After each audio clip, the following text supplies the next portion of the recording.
And all content provided by me contains my own speculative opinion on the market. As such, this content should not be used to make trading or investment decisions. The market is extremely volatile, and the decisions you make should be based on your own due diligence. If you should make a trade or investment decision based off the speculative content that we provide, this disclaimer legally relinquishes me from any and all responsibility. Past market performance is not indicative of future market results. Trading in any market is extremely risky, and you should conduct your own research and analysis prior to making trading or investment decisions. Well. Happy Tuesday, everybody, or aka early Wednesday morning. Regardless, it's my Tuesday. Welcome back to the Blackfire Technical Analysis channel. No requests today. A little bit of a shocker on that one. We got no requests today, so this video, unfortunately, is going to be much shorter. Happens every now and again. It is what it is. But still, plenty of juicy things to talk about, especially in the cryptocurrency market and across the general industries as well. Plenty of beautiful price action that we're seeing on the charts today and yesterday as well. So we're just going to go ahead, skip all the BS, hop right into it. Start off with NASDAQ here. Let's see what we got for NASDAQ. Pullback? Yep, pullback. Top call, bearish divergence. Okay. We do have resistance. We do have resistance finally here, seeing price pull back all the way to the red 10 simple. Not a death sentence in my opinion. Nothing too extreme. Nice little downside price action here today, bouncing off the red 10 simple. For the most part, momentum oscillators are still in the bullish control. For the most part, RSI, has dipped below again the bottom side of the bullish control zone. This is not what I wanted to see from an RSI perspective. I wanted to see the bulls control this. I wanted to see, actual price action, actual control in the bullish control zone here. We are seeing a lot of spikes in history just come right up and then get beat back down. And I guess the bullish control zone here for this asset isn't a friendly zone, although it's still bullish in my opinion. It's still very bullish here. Seeing RSI, we're still above the prior low here, so while it is a little concerning that we got our second drive of bearish divergence upon another rejection, the bottom side of the bullish control zone here, still going to err on the side of caution for the bulls here. Seeing the exponential reject it almost perfectly as well, forcing back to a negative posture here. Not the pinnacle of health and fitness in my opinion, but when in doubt, pull out. We're in a bull market, man. It's bullish. Trend is your friend until the end of the trend. And as far as NASDAQ is concerned, it's just a pullback, bro. It's just a pullback from my perspective. Again, I'm not a financial advisor. This is not financial advice by any stretch of the imagination. But looking at stochastics here, showing a little bit of wane in momentum here. But in the bullish critical zone, we remain. Let's go ahead and cover some conditions here today. I'm just trying to figure out ways I can make this video a little bit shorter here, as I do have some tasks to complete tonight myself. The fact that we broke below this this breakout point here, a pullback to touch the yellow 21 moving average here, that seemed to have been met just right off the bat. But we got a candle closure below the breakout point here. We're either going to see this break and act as new tentative support or confirm as flipped resistance here. And if we do confirm this level here at 14,900 as resistance, I will be looking for continuation to the downside all the way to the yellow 21 moving average first and foremost, and likely all the way to the prior low here, printed on the 18th of July. If we do recover, I'm still going to be looking for continuation to the upside, although I do want to see RSI. I want to see RSI maintain control in the bullish control zone. I want to stop seeing the bottom side of the bullish control zone reject the RSI. Every time we see price action go up and the RSI head towards that bullish control zone, rejection.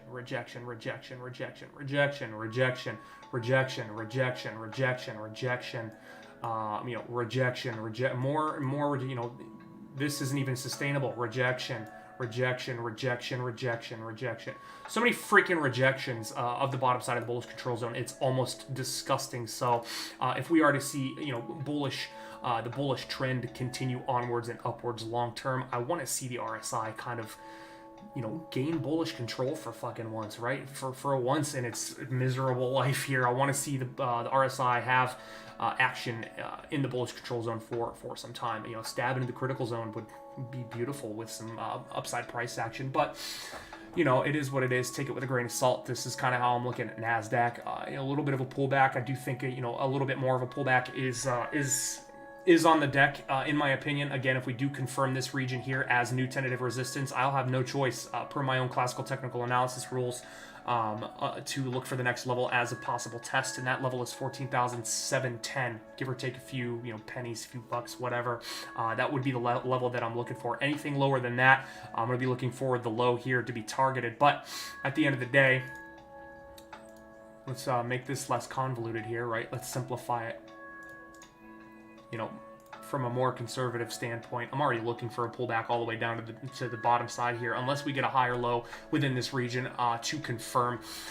And for that to be confirmed, we need to see new all-time highs being printed here on NASDAQ. If we do see new all-time highs, right, if we do close above this tentative resistance here, I will be looking for extension all the way up to 1.272, Fibonacci extension target right around 15,475, give or take a few bucks. And I do think that move would be rather immediate upon the condition being met, and quite the opposite on the flip side. If we do see the bottom side of this range here break, I will be looking for more of a pullback, obviously using the green 55 as a bouncy bounce region. That actually lines up as a perfect horizontal right here.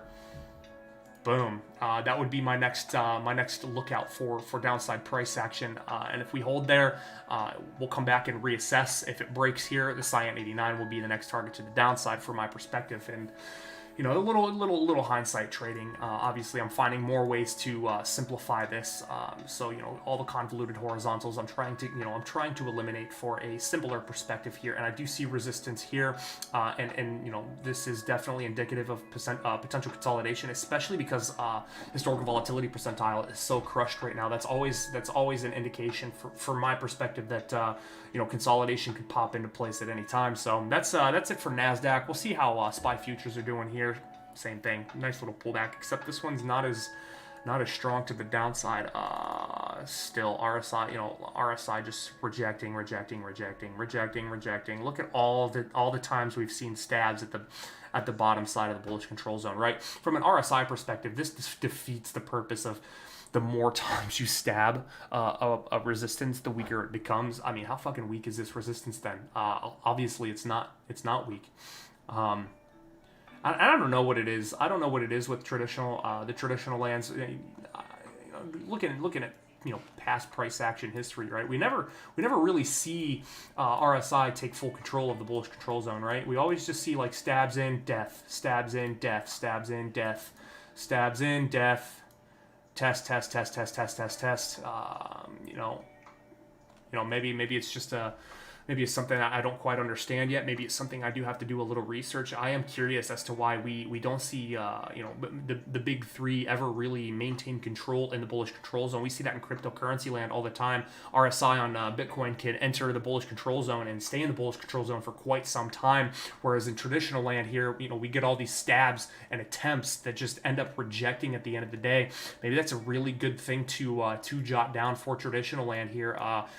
It does seem like the bottom side of the bullish control zone is a very, very critical read here. Here's an example of something that I am looking for.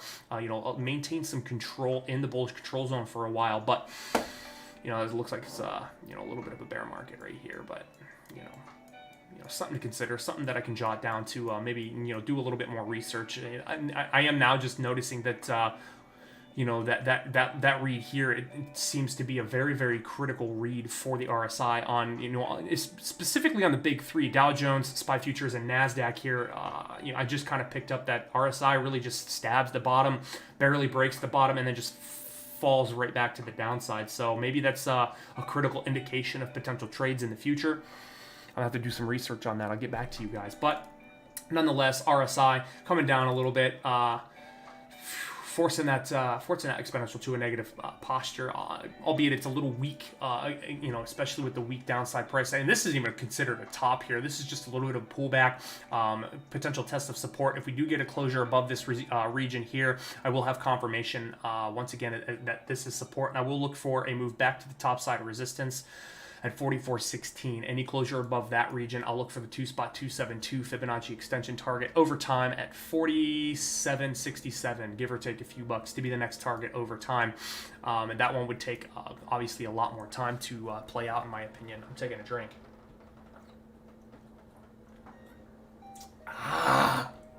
Excuse me.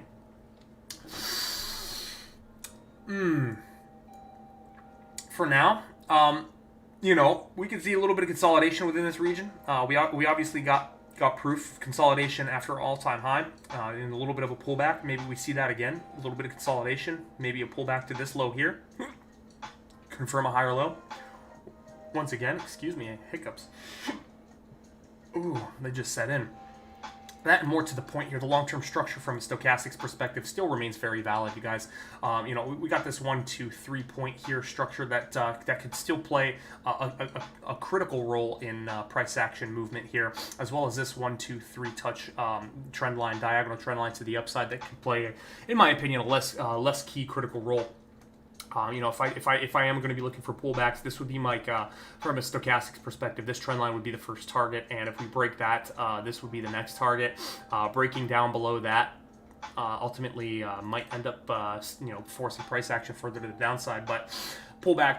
It's just a pullback, man. I'm still bullish. I'm still bullish on pretty much all of these assets until we see, you know, major signs of reversal or you know, proven otherwise. For now, a little bit of consolidation might be a, you know, a factor. Maybe even a little bit of more of a pullback to the red 10 simple would not be out of the question here. But all in all, I'm still very bullish on these assets here. Dow Jones definitely looking a little different.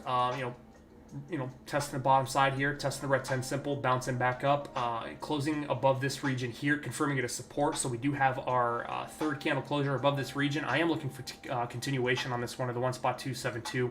Stochastics looking very powerful. Very powerful indeed, with an entry into the critical zone, the bullish critical zone after this rejection, the bottom side of the bullish control zone. I love that read. RSI seems to be a little, you know, something I have to do a little bit of research on for, you know, I can understand RSI on cryptocurrencies so much more easy, you know, much more easy, but on traditional lands, I'm starting to, you know, run into a couple of problems here, but nonetheless, we do still have a positively sloped exponential. Maybe we see a little bit of a back test before continuing on. This is the major level that I'm looking at here from an RSI perspective, 61 spot 28. If we do see price action continue and we, you know, and we print a new high, that is going to be favorable to the upside, in my opinion, and more to the point from a, you know, from a more aggressive standpoint. A break into the bullish control zone would be excellent, in my opinion, but that's just RSI perspective. Price action, I'm still looking for continuation until at least, the very least, we see 38,820 break to the downside. If we do see that condition met, I will be looking for a greater pullback to the green 55 or this horizontal support at 34,300. And that's where I'm going to leave that. I'm not trying to do too much hindsight trading. I'm just trying to look at current price action and kind of get an idea of where this might go to, you know, in the next few days or something like that. Dixie continuing downwards. Wow. Continuing on downwards, still bullish in my perspective, still bullish in my opinion, but again, this high here is a little bit concerning. The only condition I'm looking for on this one for the downside is this level here, this red horizontal at 92.1. If we do see daily candle closures below that region, you know, likely we see a pull into that golden cross, a test of that golden cross, and then I would likely come back and reassess upon that. You know, if the golden cross holds, phenomenal. We might be in the precipice of seeing the US dollar index go into a long-term bull market, but again, I'm still looking at this level here.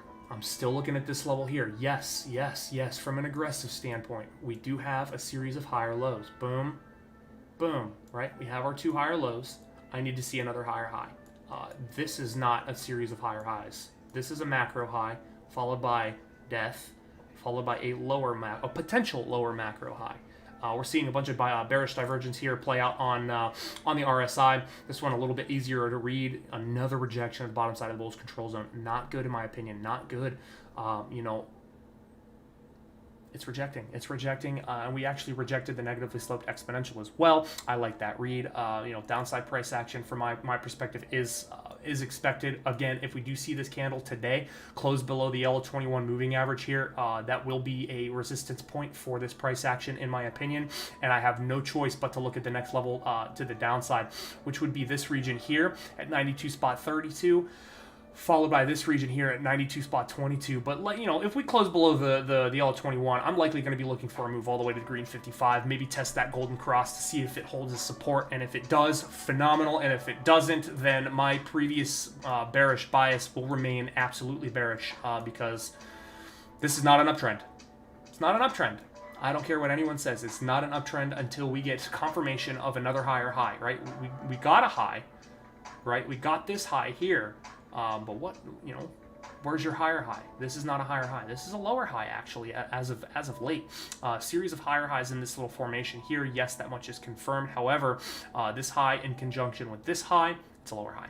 It's a lower high, and if we see price action defeat the golden cross here, I will remain long-term bearish, and we'll have to start talking about downside price action targets here for this one. But that's going to be it for Dixie here, and I think that's going to wrap it up for everything I wanted to cover except for Bitcoin. We'll look at Bitcoin. Like, I do apologize, guys. Again, this is a little bit more of a shorter stream here. No requests, and I do have some work to do tonight. Bitcoin continuation. I'm looking for continuation again. I do believe we see a test of the white 200 simple at some point. This was a very, very, very tradable move. I happen to have my own speculations on this move. And decided not to trade the long side, but look for areas to short. And I've got stomped out a couple of times to take a couple of extremely low risk positions here just to kind of test the waters and see if we're going to see any kind of pullback. Because at the end of the day, we're still within the greater range, in my opinion, until the top side of this range is broken. This is the region that I'm looking at for importance right now. Any closure above this region here at, if I can fucking line my mouse up, Jesus Christ, so sensitive. 40,600. Any closure above 40,600, I will be looking for a move all the way up to the white 200 simple here. Does this make me bullish? That's a topic. That is a topic. That is a very, very good topic here. Let's look at the RSI first. RSI definitely continuing after that critical buy read here, forcing the exponential back to a major positive slope here, putting in new highs here. Change of behavior confirmed on the RSI. Change of behavior confirmed on price action. Stochastics printing new highs. Everything is lined up for the bullish perspective. However, we're in a bear market, man. We're in a bear market until I see some specific moving averages do what I want them to do.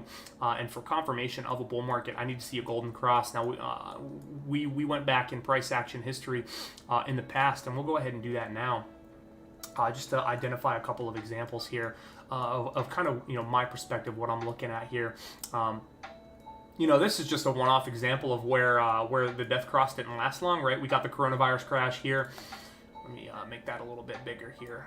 We got the coronavirus crash, obviously initiating a death cross, and this was by no stretch of the imagination a long-term death cross, right? We got that sharp decline, and then boom, basically a bull market initiated right off the lows of the coronavirus dump, that black swan event here. We saw that death cross quickly revert back to a golden cross and continue the trend to the upside. Very beautiful read, very beautiful buy if you did buy that. But back in the past here, here's another example. A little bit of a death cross got quickly averted. Couple of little fake outs here, right? They're definitely tradable death crosses for sure. But I'm looking for the longer term ones, right? Like this one here. And this is kind of the example that I'm looking at. And again, this is all until my theory is completely shattered. We saw the death cross where? Here. Right here, we saw a death cross, right? We saw the death cross, and then we saw moves all the way up to the white 200 simple, and then that was basically our ceiling of rejection here, right? Now, obviously, we got our first indication of a bear market with this blow off top at 20,000, followed by a lower high, followed by this nasty death decline all the way to $6,000, and then when price action pumped back up, people got a little excited. They're like, oh yeah, oh sweet, we got ourselves, back into the bull market. No, oh my God, that's convoluted as shit. No, within this region right here, we put in a huge resistance ceiling, and this basically confirmed your bear market here, right? Confirmed your bear market to the downside, and then you got your death cross right about here. And then you see, what do you see? You see price action pull all the way into it, right? Give you a little bit of a false signal, right? We got that golden cross right here, right? We got the golden cross, but it was a false signal because we didn't pull into it and then continue onwards and upwards. We actually pulled into it and failed. And we used that white 200 simple as a ceiling of resistance, and then continued the bear trend, right? Continued the bear trend, another pump up above all the moving averages to the white 200 simple, rejection, another pull into the 200 moving average, exponential, rejection, and then just capitulation all the way down at $3,000. So that's kind of how I'm looking at Bitcoin right now, and you know, that's kind of what I'm looking for is, you know, a pull into that white 200 simple. That would not be out of the question. If the white 200 simple rejects and we see sharp decline below, you know, the 200 exponential and a green 55, that'll be the pull into the gold, or excuse me, the death cross that I was looking for. Obviously, it doesn't have to work out that way. We could definitely see trend continuation to the upside, but we got to look at both sides of the coin, right? We got to look at both sides of the coin and prepare for both sides of the coin. So that's kind of it for Bitcoin. The conditions, anything below the 200 exponential, I'm going to be looking for, you know, continuation to the downside. However, if we take out this 40,600 resistance, I'll look for a complete extension all the way to the 200 moving average here, and closures above that, I think I would have to switch my perspective. I think I would be, you know, a little bit more bullish if we saw closures above the 200 simple and continuation. I think maybe this region here, any closure above this region and confirming it as support would be fucking delicious, in my opinion, from the bullish perspective. But this is an absolutely disgusting move, you guys. I did not expect this to happen. I was absolutely gung-ho bearish. I was wrong. Shit happens. I was definitely wrong. I was looking at the volume profile to really take over. I'm not going to bring up the volume profile right now, but looking at the volume profile, I was definitely looking for that to really take over, and I really thought the floodgates were going to open for you know, a full-blown Bitcoin bear market, but it doesn't seem like that's the case. This is new. This is definitely new for Bitcoin, right? You know, I'm not sure what to expect. You know, I'm not sure what to expect, you guys. I'm watching the levels and trading accordingly. But for now, I'm kind of neutral. I'm not taking any more positions. I've gotten beaten up on positions, thinking that this was bearish, and you know, it's been a really frustrating road. I've taken a whole plethora of fucking losses. I'm not used to taking this many losses, so it's time for me to just pause. I'm not putting any positions on fucking anything. Just because I keep getting wrecked. I keep thinking we're gonna hit you know, resistance, and then we don't. We blow through it, and then resistance, and then we blow through it, and then resistance, and then we blow through it. But you know, it is what it is, you guys. It is what it is. That's just the nature of the beast, and you know, that's kind of the struggle that I'm going through right now, which is kind of why I'm hitting the books so hard, because I'm taking loss after loss after loss after loss. Yeah, small losses, but it's not about the money that I'll lose. It's about the fucking win-loss ratio. I'm getting real frustrated, and it's definitely starting to cloud my judgment, my trading judgment a little bit, because at the end of the day, you know, who wouldn't get pissed off after taking so many losses, right? You put so many years into a craft, and then you take, you know, losses for 2 straight fucking months.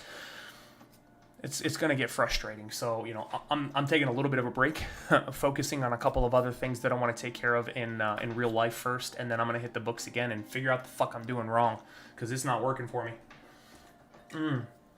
But that's it for the stream, guys. I didn't have any requests today. I do apologize for the short stream, but I'm going to go ahead and wrap it up and call it a night, you guys. So thanks for watching. Thanks for being here. If you liked the video, hit the comment button, hit the like button, hit the subscribe button, tick that little bell.